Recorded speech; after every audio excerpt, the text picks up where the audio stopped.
Ini ide yang menarik, gagasan webinar pada siang hari ini. Kita akan membahas ya mengenai kira-kira bagaimana performance dari pembentukan holding company sampai dengan saat ini ya. Tadi sampaikan Pak Atta dan juga mungkin oleh pembicara sebelumnya mengenai bagaimana juga sudah adanya progres di beberapa hal begitu ya kaitannya dengan pembentukan holding ini ya. Tapi tentu ke depan masih ada beberapa pekerjaan rumah, beberapa homeworks yang harus diselesaikan begitu sehingga di strategi yang mendirikan holding company BUMN itu kemudian bisa memberikan dampak yang positif lah ya bagi perbaikan kinerja BUMN ke depan ya. Itu sebagai pengantar, mungkin boleh langsung ke slide pertama saja. Jadi di slide pertama, next, itu kita akan bisa lihat ya. Jadi di slide pertama ini kita akan bisa lihat kira-kira perkembangannya holding sampai dengan saat ini. Jadi kita lihat kalau kita baca dalam gambar ini, kita akan bisa melihat memang sudah ada beberapa holding dibuat ya sampai dengan 2000 eksis ya. Jadi ada 7 holding yang sudah ada mulai dari semen, pupuk ya, kemudian juga perkebunan, kehutanan, pertanian juga dalam perkembangan terakhir kita lihat kemarin ada pembentukan juga holding ultra mikro ya. Kemudian yang terakhir ada holding juga buat industri pertahanan misalnya ya. Dan juga holding untuk sektor cepat dilakukan oleh pemerintah. Di slide selanjutnya kita akan bisa melihat kemudian ya bagaimana sebetulnya kontribusi ya dari holding-holding atau BUMN secara umum ya yang ada di Indonesia ya. Jadi di slide ini kita bisa lihat sebetulnya in terms of aset begitu ya terhadap revenue ya pada keseluruhan jumlah PDB yang ada dan seterusnya relatif tinggi, tapi memang yang menjadi problem adalah kemudian bagaimana kita bisa mengenerate kemampuan BUMN ini kemudian untuk bisa mengenerate profit dengan lebih baik ya. Karena kalau kita lihat angka-angka kaitannya dengan misalnya profit margin dan lain-lain, angkanya relatif kecil begitu ya. Jadi kalau kita lihat misalnya laba sampai dengan 2020 itu profit marginnya hanya ada di sekitar angka 2% saja misalnya ya. Jadi kan ini menunjukkan bahwa kemampuan profit dari aset yang dimiliki, dari tingkat sales yang mereka bisa generate, itu relatif masih rendah ya. Jadi ini saya kira PR ke depan untuk perbaikan ya.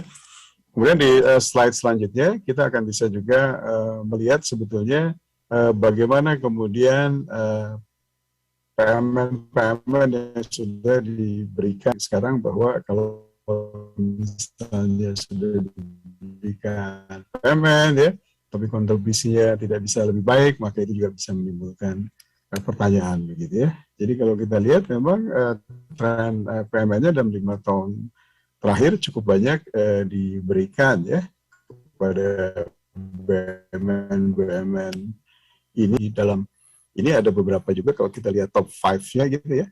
Kita lihat misalnya yang paling besar tentu kita lihat sekarang kalau sampai dengan 2020 ya, itu ada Utama Karya ya.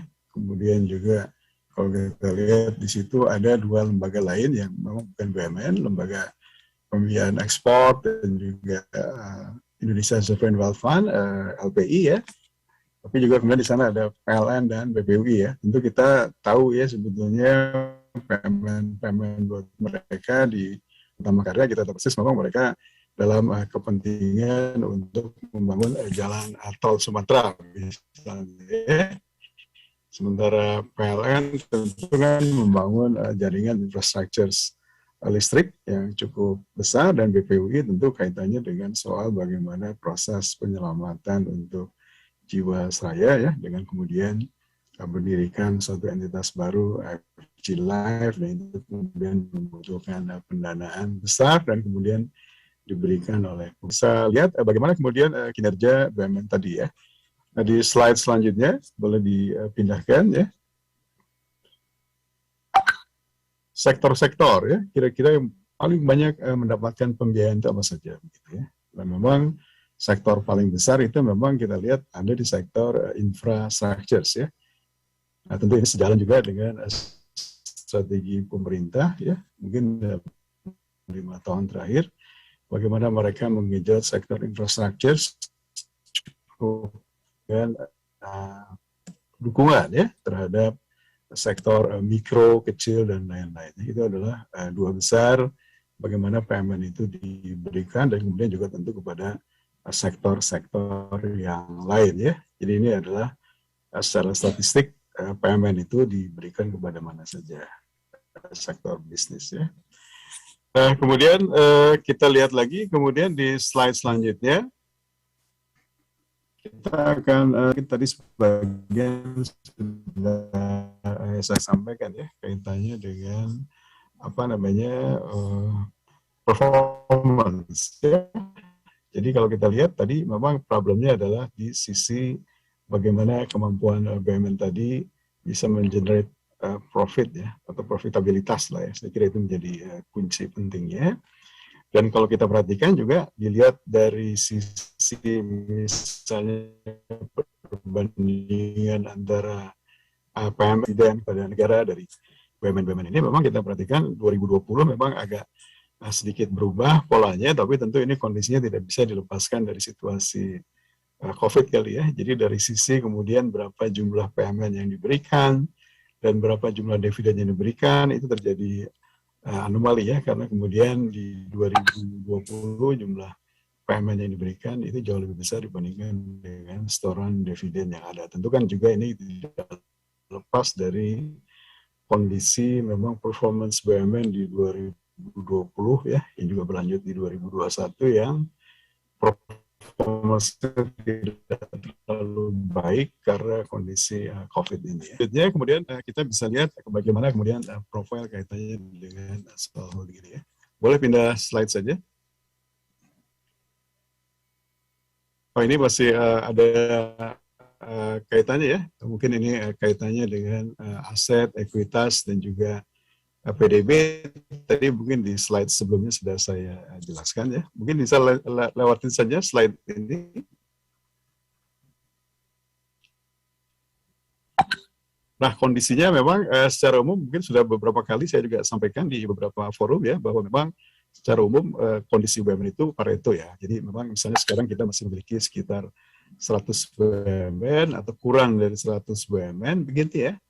Tapi top 20-nya itu mungkin sudah, atau top 25-nya itu sudah mengenerate sekitar 85% lebih ya dari total seluruh sales seluruh BUMN-nya. Demikian juga dari segi asetnya ya, mereka kondisi Pareto itu harus kita perbaiki ke depan karena ini menunjukkan bahwa cukup banyak jumlah BUMN tapi yang produktif relatif sedikit ya, sehingga mungkin dari situasi ini, dari peta inilah juga kemudian pemerintah, Kementerian BUMN melancarkan strategi untuk pembentukan holding company dengan lebih cepat. Harapannya tentu supaya kinerja mereka bisa lebih baik sehingga kondisi Pareto ini juga kemudian bisa diperbaiki begitu ya. Oke, lihat konteks holding ya.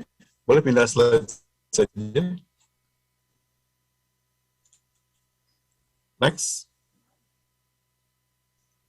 Nah, tentu kita akan tahu ya sebetulnya konteks holding ini sendiri kapan sebetulnya mulai di over begitu ya. Jadi kalau kita baca apa namanya konsep awal dari mulai awal pembentukan Kementerian BUMN tahun 9 sejak era Menteri Tantri Abeng ya, Menteri BUMN yang pertama ya. Jadi waktu itu kita dibantu oleh McKinsey untuk melakukan apa namanya kajian ya mengenai ini, dan kemudian kita lihat bahwa memang tujuannya awalnya itu adalah dalam rangka bagaimana BUMN ini dibuat dalam satu cluster, satu holding dengan tujuan supaya value dibuat itu adalah dalam konteks holding untuk sektor-sektor yang kira-kira sama ya, atau kita buat sebagai istilahnya fungsional sektoral holding, sektoral holding ya. Jadi sektoral holding itu mulai dari pupuk, semen, begitu ya. Kemudian juga hasil-hasil perkebunan ya, dan lain-lain ya. Tapi dalam perkembangan selanjutnya konsep ini mungkin dalam beberapa hal juga ketika juga terjadi proses transformasi di mana awalnya misalnya modelnya adalah operating holding company, kemudian dalam perkembangannya bergerak menjadi non-operating holding company atau kita sebut sebagai strategic holding ya. Jadi dulu mungkin kita kenal istilahnya holdingnya adalah holding pusri misalnya untuk pupuk, kemudian dalam perjalanan waktu holding pupuk berubah menjadi pupuk Indonesia dan semen menjadi semen Indonesia misalnya ya. Dan itu kemudian menjadi model-model yang ada strategic holding itu yang bersifat non-operating itu yang kemudian digunakan atau dipakai ya dalam beberapa holding-holding baru yang kemudian dibentuk seperti misalnya kalau kita bicara mengenai konteks holding, subholding Pertamina ya. Jadi Pertamina itu adalah menjadi holdingnya menjadi sifatnya non-operating holding ya. Jadi tujuan pembentukan holdingnya tentu macam-macam ya. Jadi mulai dari bagaimana peningkatan efisiensi, peningkatan kapasitas ya di sektor-sektor yang memang dianggap itu menjadi strategis ya. Oke, di slide selanjutnya kita bisa lihat misalnya ya, jadi juga bagaimana sebetulnya konteks holdingnya ya. Jadi kalau saya sampaikan dalam beberapa kesempatan, memang holding itu mestinya konsepnya adalah value holding yang sudah dibentuk bisa membuat value yang jauh lebih tinggi dibandingkan masing-masing holding itu stand alone begitu ya. Jadi misalnya kalau ada 5 perusahaan bergabung dalam satu holding, maka nilainya bukan lagi 5 mestinya ya. Tapi nilainya itu mestinya sama dengan 7 atau sama dengan 8 begitu ya. Nah, jadi tinggal dicari nanti sumber-sumber value creation-nya. Kalau kita perhatikan di sini kan sebetulnya banyak faktor yang bisa membuat bagaimana value creation bisa diciptakan ya. Dari mulai yang paling sederhana misalnya menciptakan efisiensi yang lebih dalam begitu, lebih lean gitu cost structures-nya, maka tentu kita akan bisa mendapatkan hasil bottom line profit yang bisa lebih baik ya. Kalau asumsinya revenue belum bisa bergerak banyak. Tapi kalau kemudian kondisi optimalnya bisa terbentuk di mana kemudian sisi cost structures menjadi lebih lean dan kemudian juga sisi revenue kemudian bisa dilipat gandakan, tentu kita bisa mendapatkan value creation yang lebih besar lagi begitu ya. Jadi kita bisa perhatikan sumber-sumber value creation-nya ada di mana saja. Nah, jangan sampai nanti terjadi justru misalnya kejadiannya value destroying begitu ya. Kalau value destroying itu justru yang terjadi kebalikannya. Jadi misalnya ada 5 company bergabung dalam tapi bahkan sampai dengan 4 misalnya ya. Jadi value destroyed ya. Nah, ini tentu hal yang tidak kita inginkan ya. Meskipun dalam konteks ini tentu juga kita bisa membaca ya, apakah dari menciptakan value gitu ya, atau bahkan justru mengalami value destroying begitu ya. Nah, dalam konteks ini tadi seperti saya jelaskan bahwa model-modelnya memang ada konteks holding ini di beberapa itu lebih banyak kepada sisi hands-on management, di mana kemudian kalau hands-on management ya artinya berarti holdingnya masih ikut ya dalam konteks managing operation dari perusahaan. Sementara kalau lebih kepada hands-on ownership-nya, maka dia akan mengelola holding itu sebagai suatu model portfolio perbedaan yang ekstrim ya. Kalau yang lebih kepada hands-on ownership itu yang modelnya misalnya Temasek atau Khazanah ya, Temasek di Singapura, Khazanah di Malaysia sebagai mengelola portfolio ya. Itu agak beda dengan konteks holding yang sekarang sedang sih kita kerjakan di Indonesia dengan Kementerian BUMN ya. Next, kita bisa lihat kemudian kira-kira manfaat holding itu apa gitu dalam realitasnya. Jadi sebetulnya kalau kita lihat sebetulnya holding ini kalau dalam sisi keuangan bisa diterjemahkan ya. Kemudian bagaimana kemudian itu bisa dalam tahapan awal ya. Kalau kemudian mereka bisa mendapatkan cost efisiensi, cost structuring dengan lebih baik daya saing, di mana mereka punya cost structures menjadi lebih baik begitu ya, sehingga mereka bisa mendapatkan istilahnya adalah lower fixed cost juga low cost of production begitu ya. Dalam fase selanjutnya mungkin pada saat size volume bisa juga ditingkatkan gitu ya, kemudian juga efisiensi dari sisi pengadaan, procurement, dan lain-lain bisa dikerjakan, maka juga tentu mereka bisa meningkatkan daya saing karena cost structure-nya menjadi lebih kompetitif begitu ya. Dalam level selanjutnya ya kalau mereka kemudian sudah bisa meningkatkan revenue juga bisa berjalan dengan lebih optimal, di mana kemudian diversifikasi juga bisa mulai dijalankan ya. Dan kemudian dalam tahapan-tahapan selanjutnya ini yang kita harapkan juga memang pada akhirnya adalah bagaimana kemudian BUMN-BUMN itu bisa growing lebih cepat ya, bagaimana mereka bisa melakukan ekspansi ya dengan lebih luas karena memang kemudian kapabilitasnya juga relatif sudah baik gitu ya. Dan dalam konteks ini maka kemudian juga kita bisa lihat bahwa strateginya bukan hanya yang organik, tapi juga yang anorganik mungkin bisa juga lebih ditingkatkan ya, karena kadang-kadang kesempatan tidak datang dua kali, sehingga langkah-langkah corporate action-nya bukan lagi sekedar organik saja, tapi juga yang anorganik ya.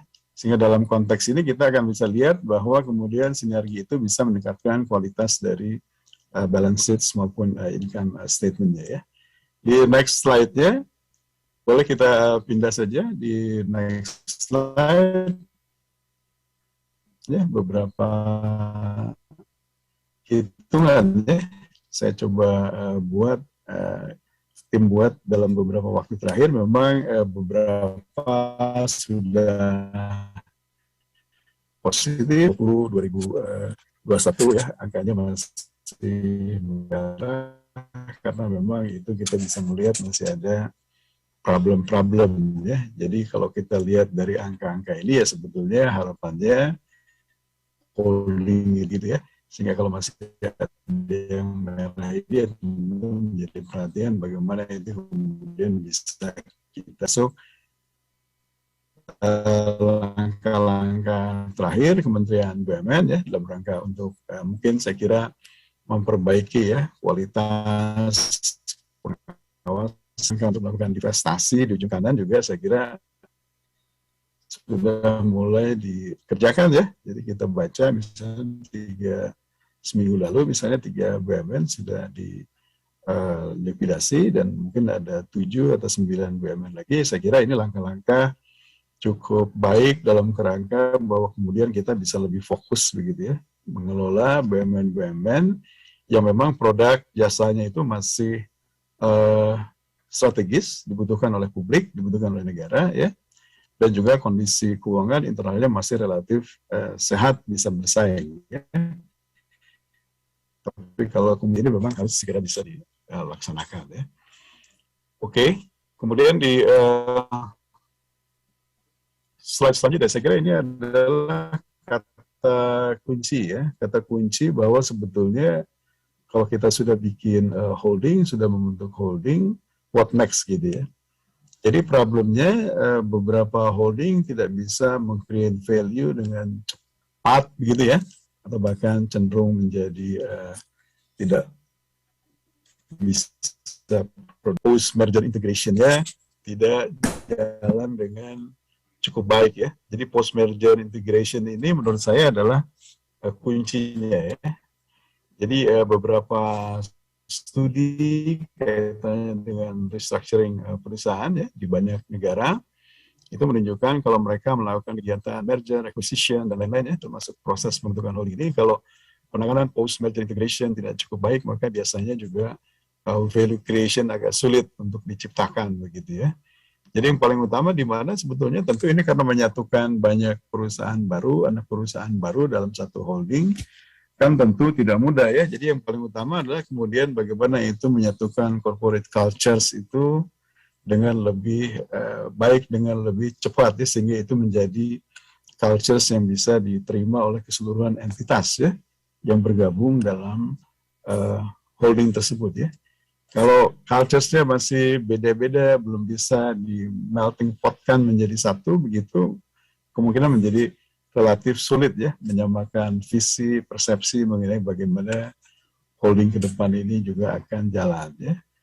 Kemudian juga dalam konteks ini tentu adalah speed integration ya. Speed integration seperti apa gitu ya.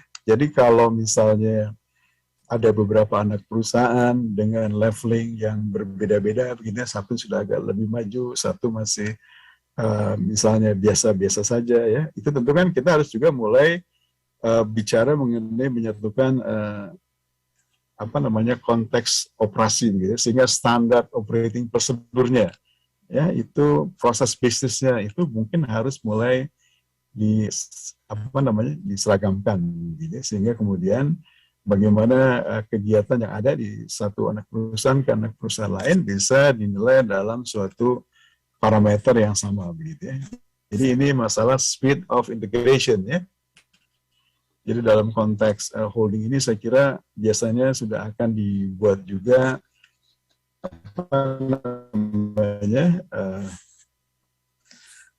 penanganan ya, untuk holding ini dengan lebih cepat harapannya. Dan semakin cepat integrasi maka akan tumbuhnya sinergi ya. Jadi pelajaran ya dari konteks operational holding yang dulu pernah terjadi di mana induk juga masih sifatnya operasional, itu kadang-kadang bersaing juga dengan anak sehingga baik ya, sehingga ini sinergi di antara berbagai anak perusahaan yang bergabung dalam holding itu diupayakan supaya bisa lebih cepat dilaksanakan begitu ya. Mungkin dalam tahapan jangka pendek itu adalah konsolidasi dari sisi cost structures-nya, dalam jangka panjang tentu juga konsolidasi dari sisi mesin pendapatannya ya. Dan juga yang penting adalah butuhnya tentu figur ya, leaders, seorang yang bisa memberikan visionary leadership yang cukup kuat lah ya, akan bisa meyakinkan semua orang dalam organisasi bahwa terhadap video buat itu betul-betul bisa dilaksanakan sehingga kemudian bisa meyakinkan seluruh elemen dalam organisasi untuk berjuang bersama-sama untuk bisa kemudian membuat value kuncinya. Boleh di next slide. Jadi ini bagian-bagian akhir saja mungkin ya. Di next slide kita akan lihat sebetulnya di beberapa negara lain seperti apa. Jadi gambarnya mungkin saya kira beberapa juga rekan-rekan semua sudah tahu bagaimana pengelolaan holding company di Malaysia lewat Khazanah Nasional atau juga di Singapura lewat Temasek ya. Jadi ada beberapa kelompok holding yang dibuat menyesuaikan dengan bisnis mereka ya. Cuman memang kemudian ada perkembangan-perkembangan yang terjadi juga memang seperti di Malaysia, di Khazanah juga holding performance ya, semuanya terkena dampak dalam 2 tahun terakhir ya, dan juga bahkan di Malaysia, di Khazanah sudah dilakukan penyesuaian di mana targetnya terhadap BUMN yang gabung dalam holding Khazanah itu kemudian dibedakan begitu ya. Target mana BUMN yang masuk kategori sebagai BUMN strategik itu artinya yang memiliki kemanfaatan buat publik lebih besar, dengan BUMN-BUMN yang memang fully dia punya target komersial begitu ya. Sehingga target return-nya dibedakan, yang fully komersial target return-nya jauh lebih tinggi dibandingkan dengan BUMN-BUMN kelompok strategis ya. Jadi yang kelompok strategis itu misalnya PLN-nya, Telekom dan lain-lain. Itu yang kemudian dilakukan penyesuaian ya. Di slide selanjutnya, jadi mungkin ini bagian slide yang terakhir ya, kita akan menyaksikan ini bagaimana kemudian juga dalam konteks Pertamina ya. Jadi kalau perhatikan Pertamina sejak setahun terakhir juga sudah membentuk beberapa subholding ya, kemudian Pertamina induknya menjadi non-operating holding, sehingga yang paling penting dalam konteks ini adalah kemudian bagaimana value Pertamina bisa di-create lebih besar dengan structures kelembagaan seperti ini ya. Jadi dalam konteks ini maka fungsi tugas holding Pertamina sebagai non-operating holding itu lebih banyak kepada sisi memberikan strategic guidance ya, terutama juga dalam konteks misalnya kebutuhan-kebutuhan anak perusahaan dalam konteks ekspansi memerlukan capex besar, maka kemudian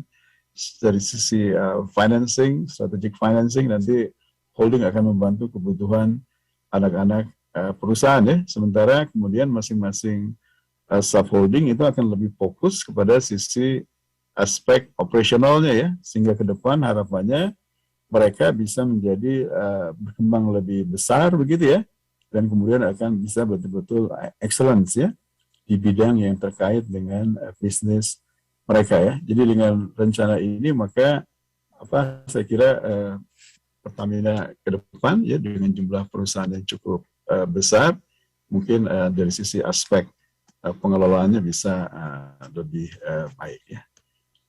Oke, mungkin di slide selanjutnya kalau masih ada satu slide terakhir mungkin ya. Udah terakhir ya, ini terakhir. Jadi saya kira demikian